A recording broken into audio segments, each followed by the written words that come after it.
Ferrari just made a move that could flip the entire championship before the first race even starts. We are days away from the Australian Grand Prix. Round 1. Lights out. No more testing games. And Ferrari has revealed a major SF-26 engine upgrade that insiders say is worth nearly 4/10 per lap. 4/10 at the very first race of the season.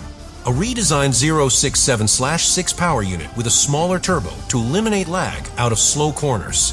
Hybrid mapping built specifically for 40-degree track temperatures in Melbourne.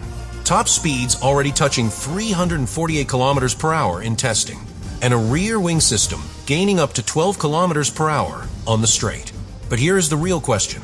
Why would Ferrari deploy this level of performance now instead of waiting? Because if it works in Australia, they do not just win a race. They seize control of the narrative. They force Red Bull to react. They shift the development war from day one. And if it fails, they expose their biggest weapon too early. This is not just an upgrade. It is a calculated risk, a strategic strike. And what happens in Melbourne could define the balance of power for the entire season. Subscribe now, because what Ferrari is about to unleash might change everything before lap 1 is even complete. Now let's move past the headline numbers, because what Ferrari did in Bahrain was far more calculated than most people realized. They were not chasing attention. They were chasing confirmation. Over 4,000 kilometers completed in pre-season testing. No major mechanical failures. No dramatic engine swaps. No reliability scares. That matters more than a flashy fastest lap. Because at round 1, reliability is pressure. And Ferrari's 067/6 power unit has quietly proven something important. It is stable.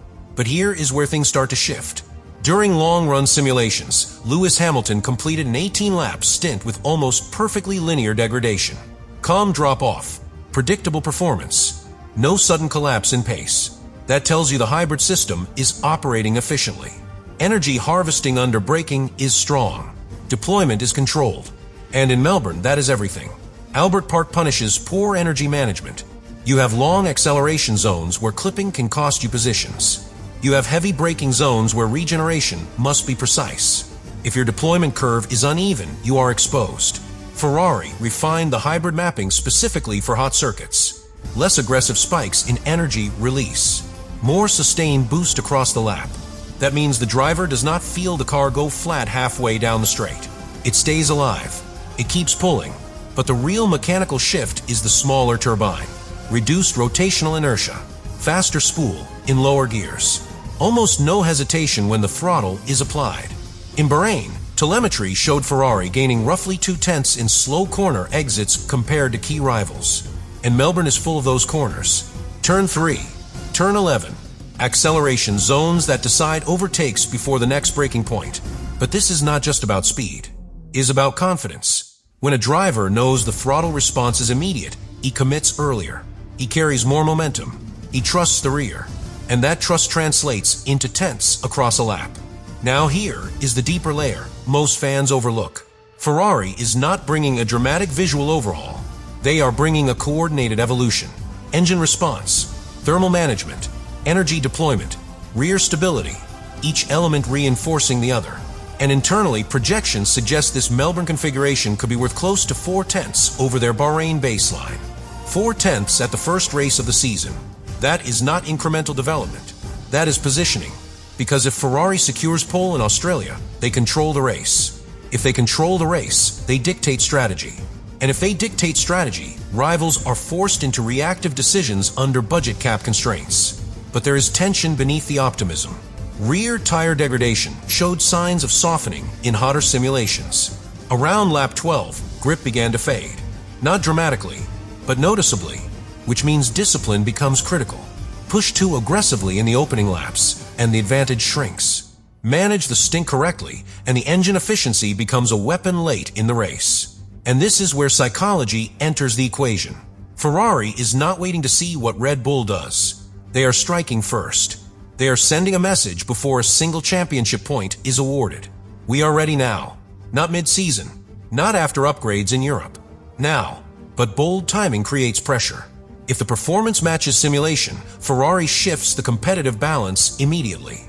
If it does not, critics will say they showed their hand too early. So as we approach lights out in Melbourne, watch the exits of slow corners. Watch the consistency of top speed in the final laps of stint. Watch how stable the rear looks under heavy braking. Because hidden inside those moments is the truth. Did Ferrari simply improve? Or did they just take control of the season before it even properly began? But now we reach the part that could truly change the competitive order. Because the engine upgrade is only half the story. Ferrari did not just increase response and refine deployment. They built the entire rear of the car around this new power delivery philosophy. Let's talk about airflow. The expanded diffuser geometry introduced for Melbourne increases the volume around the rear crash structure, pushing the design to the very edge of legality. More volume means more extraction. More extraction means stronger rear stability in medium speed corners. And here is where it connects directly to the engine. The hotter, more precisely channeled exhaust gases from the updated 067/6 now energize that diffuser more effectively. Hot air accelerates faster. Faster air improves suction under the car, which means more downforce without increasing drag. That is efficiency. And efficiency in Australia is critical. Albert Park rewards cars that are stable through direction changes, but still fast in a straight line. Ferrari appears to have targeted exactly that balance. Now add the rear wing concept. The pivot central system does not behave like a traditional drag reduction setup.